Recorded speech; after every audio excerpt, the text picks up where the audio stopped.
This is part 11. Soullessness in oneself.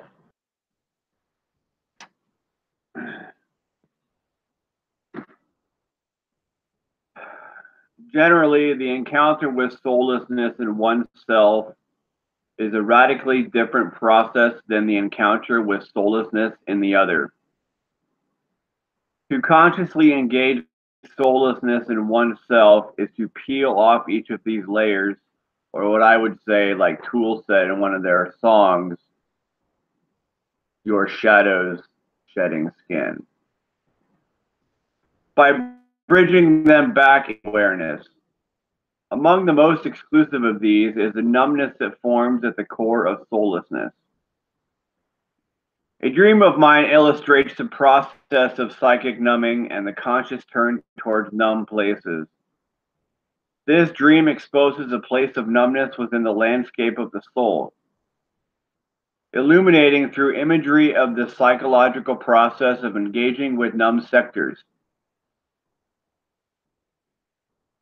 Sectors being places of memories where there is no happy memories, which I am running out of material objects and places, at least in Nebraska, to associate with happy gold-hearted memories. Or whatever, grapefruit, whatever. And for you that don't know, on my introduction video on this webpage, my soul's a grapefruit because I can taste it when I breathe. It reveals what is required to metabolize the numb core of soullessness. Where the soul's passionate nature has been obscured, deadened. Like the meeting with all numb states, the dream eyeball, I added that, the dream eyeball required a disciplined effort to turn towards, as if the numbness, a complete absence of feeling, was sprayed in a layer of repellent. Seems like people have this spray can when I'm around them. And the only thing that happened is I changed my name to Lefty. Like, before, when I was Chad, I seemed to have more women interested in dating me.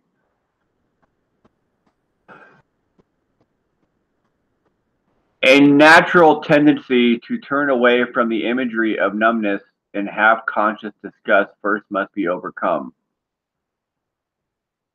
The imagery of numbness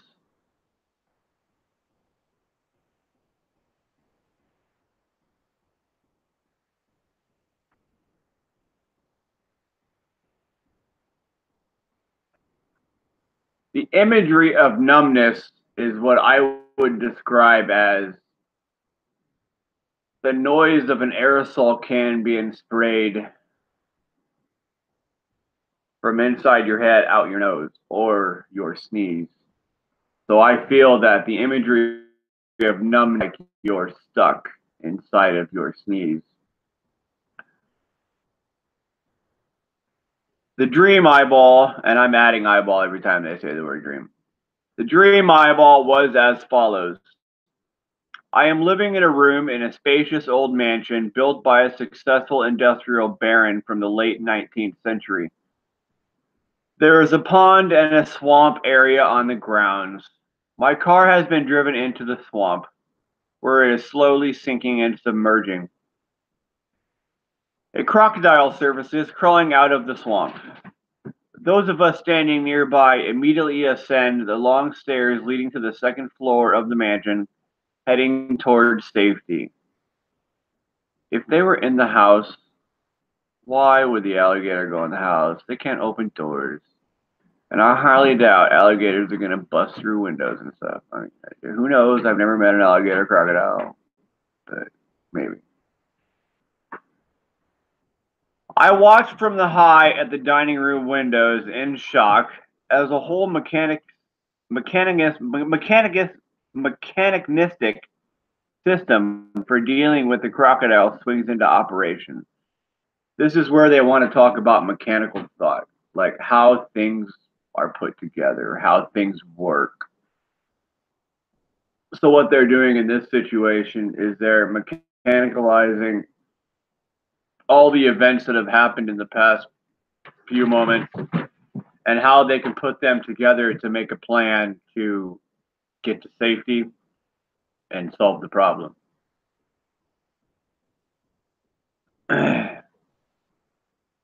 Crane-like equipment is used to capture and remove the crocodile from the water, but they're in the house. Who has this crane if they're all in the house? I don't know. Then position and restrain his body on a stone-laid patio below. I would have just fed the crocodile and he probably would have left me alone. Chainsaw-like machinery, saws with the serrated blades, drop down from above the several angels, then begin cutting and severing the crocodile body into parts. They better be eating that crocodile if they're going to kill it. Without any human present, the crocodile body is mechanically cut into sections: tail, torso, snout, legs, hands, feet. Next, segments of flesh are removed from each section, reducing the body size to the non-threatening impotence. Then the body is pieced back together, much smaller and with its life force to be out of man-made proportions. So they made a costume out of it. I am horrified to witness this mechanical operation, which is performed swiftly as a crocodile can only survive piecemeal for a brief time. My son told me once, "Hello, Mr. Crocodile. Red is white. Don't sit in the dark." So I no longer close I meditate. And soon here I will probably open I meditate, but not at the moment.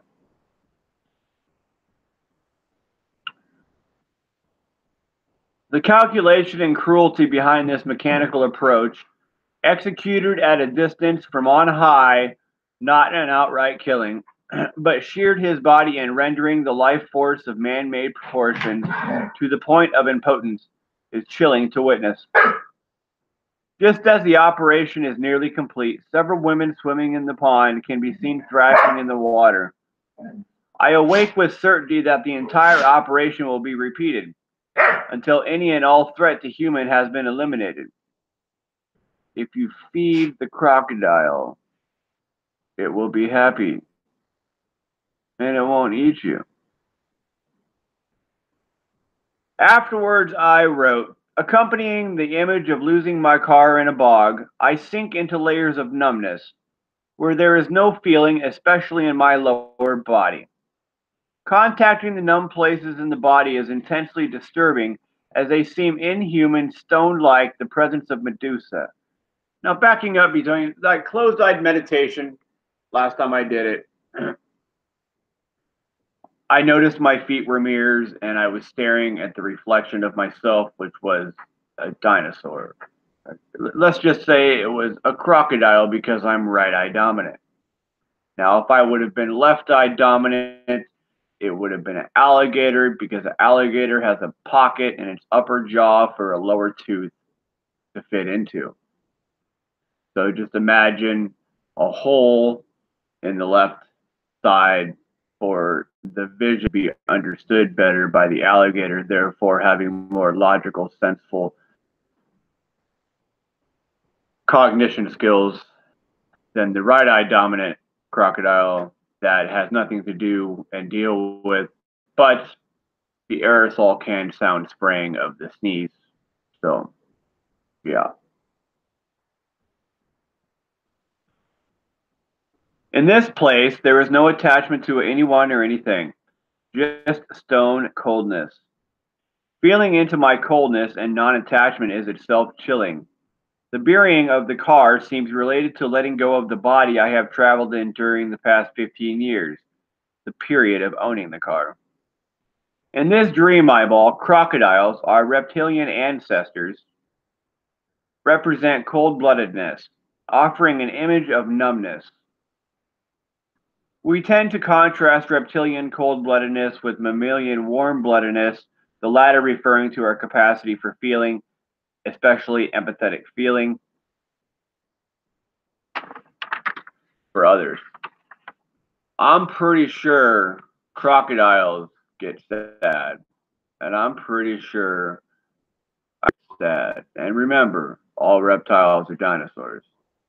So when they get sad, just because they're morbid most of the time, or you think they may be morbid most of the time, I'm pretty sure there's been crocodiles and alligators and other reptiles that have smiled because something made them happy. Because after all, they still have a soul. Because why? They have sexual energy. Anything that has sexual energy has a soul, because the sexual energy spot is where our soul comes from. And we went over the fact that my soul is a grapefruit because I can taste it when I breathe. And it becomes very greatly heightened in all of my senses when I do engage in intercourse with other women. Mammalian warm-bloodedness relates to our passionate nature. However, the dream eyeball instead fixes on the human capacity for cold-bloodedness. Human cold-bloodedness manifests through the distinctly human application of technology and through a distancing, mechanical approach to the life of the other.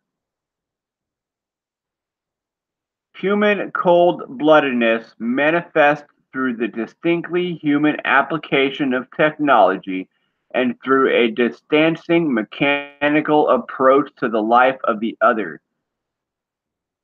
You can't feel my emotions from my warm-bloodedness if you are so used to being stuck in your phone.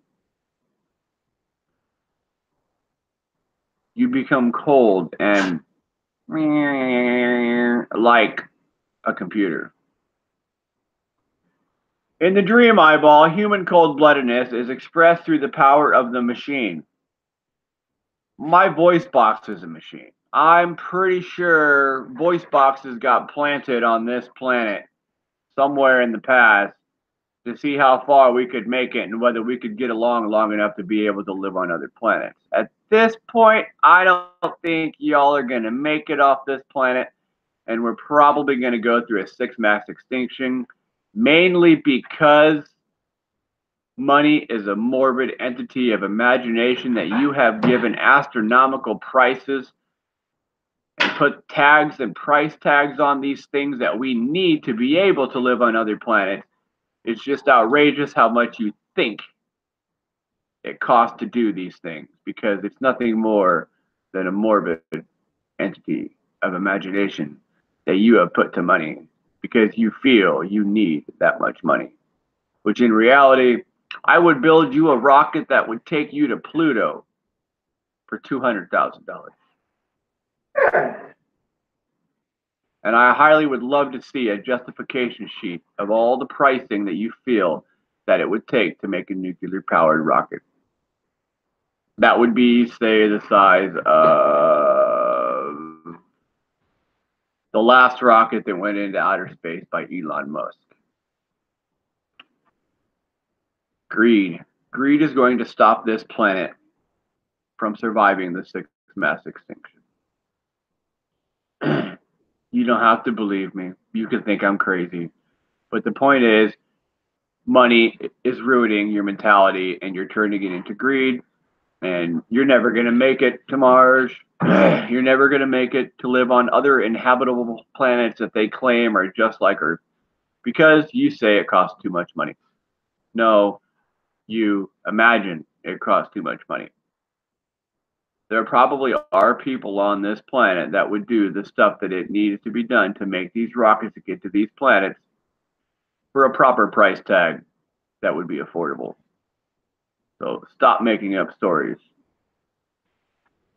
It's funny how I have an imagination and I get in trouble for it, but your imagination lies in the fact that money is a morbid entity of imagination. So when your imagination crosses into money, you end up becoming nothing but a greed ball, and you're not helping anybody. Machinery, an expression of human ingenuity, is utilized in unfeeling, cruel ways.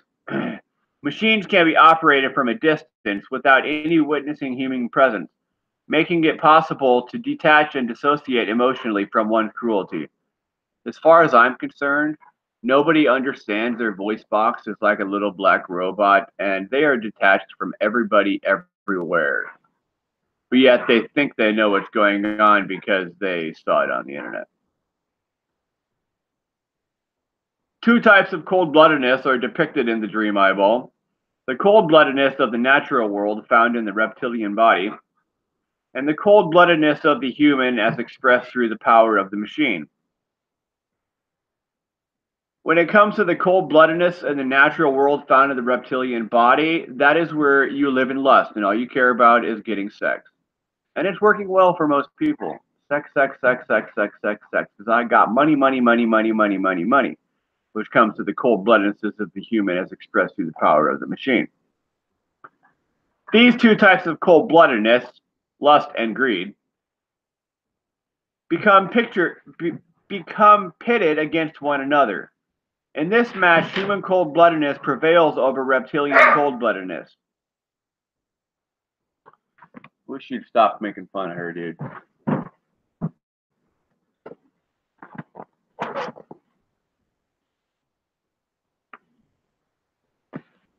Now, you might want to write this down. There's two of them.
Oh, I think I wrote it all in one paragraph.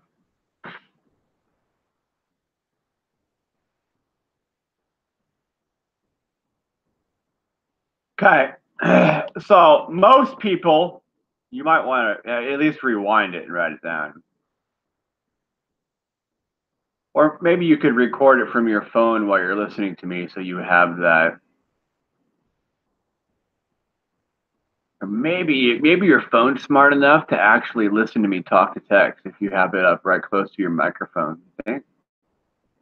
5, 4, 3, 2, 1.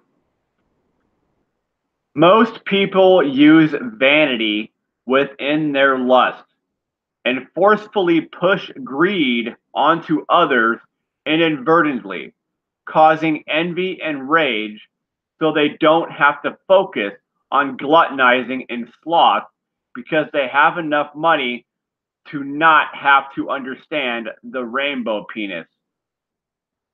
Here is why we can fix that. Unless you would rather have people live this way. Lust is a pink pig. Most people live in lust, so they gluttonize in their greed because of vanity brought on by envy, so they don't have to hate sloth. Either way, I can't see my ears and eyes, and there is so much you do not know.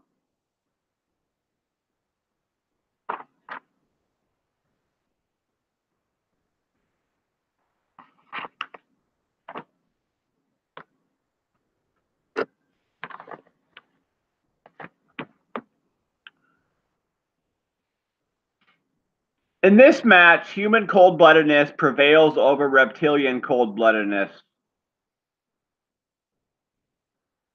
which would be the mechanical. Human cold-bloodedness is here revealed as a complex phenomenon that includes the creativity and ingenuity of invention, technology, mechanical application, calculation, detachment, distance disassociation, and unfeeling cruelty. Despite human claims to mammalian warm-bloodedness, calculating human cold-bloodedness provides a far more terrifying specter than reptilian cold-bloodedness. You being stuck in the computer as nothing more than a.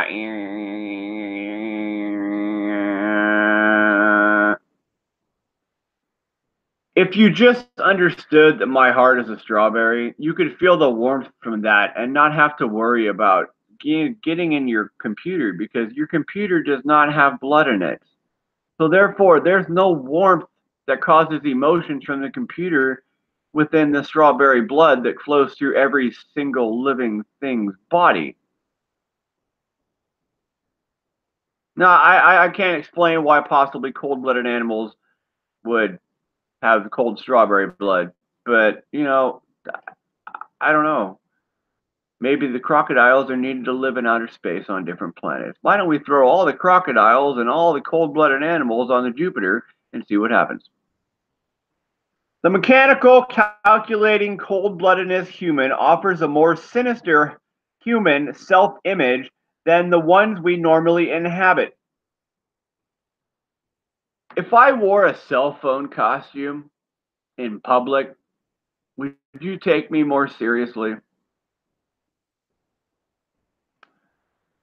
And yet, the current state of the planet and the widespread extinction of species whose blood is on human hands, occurring at a scale and rate difficult to fathom, confirm a lurking human potential for cruelty. Your blood is not oil, humans. Your blood is made out of strawberries. If you're going to stay stuck in the computer, you're going to stay stuck believing your blood is oil. And yet, the current state of the planet, the widespread extinction of species whose blood is on other hands, occurring at a scale and rate difficult to fathom, confirming a lurking human potential for cruelty.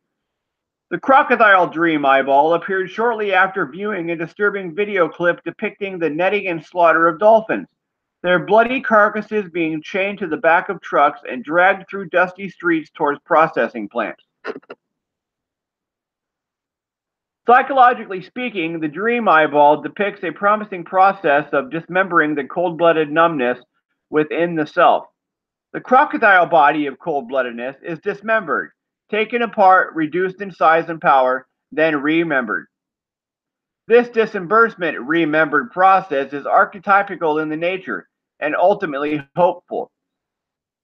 Taking a pause, I'm sorry I did not replace all these cold-blooded, warm-blooded words that after I realized I talked to you about the difference between the crocodile and the human and the computer and like the computer and the crocodile, like I could have explained the differences and somehow if I was smart enough to ad-lib that fastly, I could have, but just remember the crocodile blood and the computer blood. And then when I'm thinking that might not have been what I was talking about, but you can go back and read that. It started off around the time when I said human cold-bloodedness manifests itself distinctly through human application of technology. So the human cold-bloodedness was the technology. The crocodile cold-bloodedness,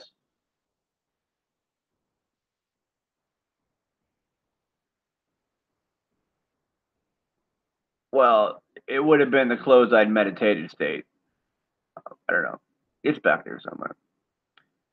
The crocodile body of a cold-bloodedness is dismembered, taken apart, reduced in size and power, then remembered. This disbursement remembered process is archetypical in nature and ultimately hopeful. Dismemberment conveys the most extreme and radical means for addressing a psychological complex, its severing and division into constituent parts, release of its energy and power, followed by reconstitution into a new form. Piercing and dismembering the cold-blooded, unfeeling, numb core is necessary to restore the soul's passionate nature. Pretty much no matter what I say, You just need to be able to feel the warmth from your strawberry heart because blood is like strawberries and we have warm blood. And warm created emotions make us feel golden inside like a grapefruit because our soul is a grapefruit and I can taste that when I breathe.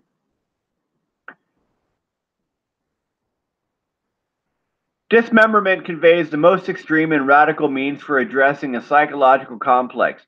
Its severing and division into constituent parts, release of its energy and power, followed by reconstituting into a new form. Piercing and dismembering the cold blooded, unfeeling, numb core is necessary to restore the soul's passionate nature. Pretty much to restore the soul's passionate nature, I would say there's a like maybe 10 or 11 to 20 different things you need to know. They have all been said in this video. But if I was going to the bare necessities of everything, because I have a bear tattooed under my right eye, the bare necessities of what you need to know is that blood is like strawberries. Bare necessities. Let it grow.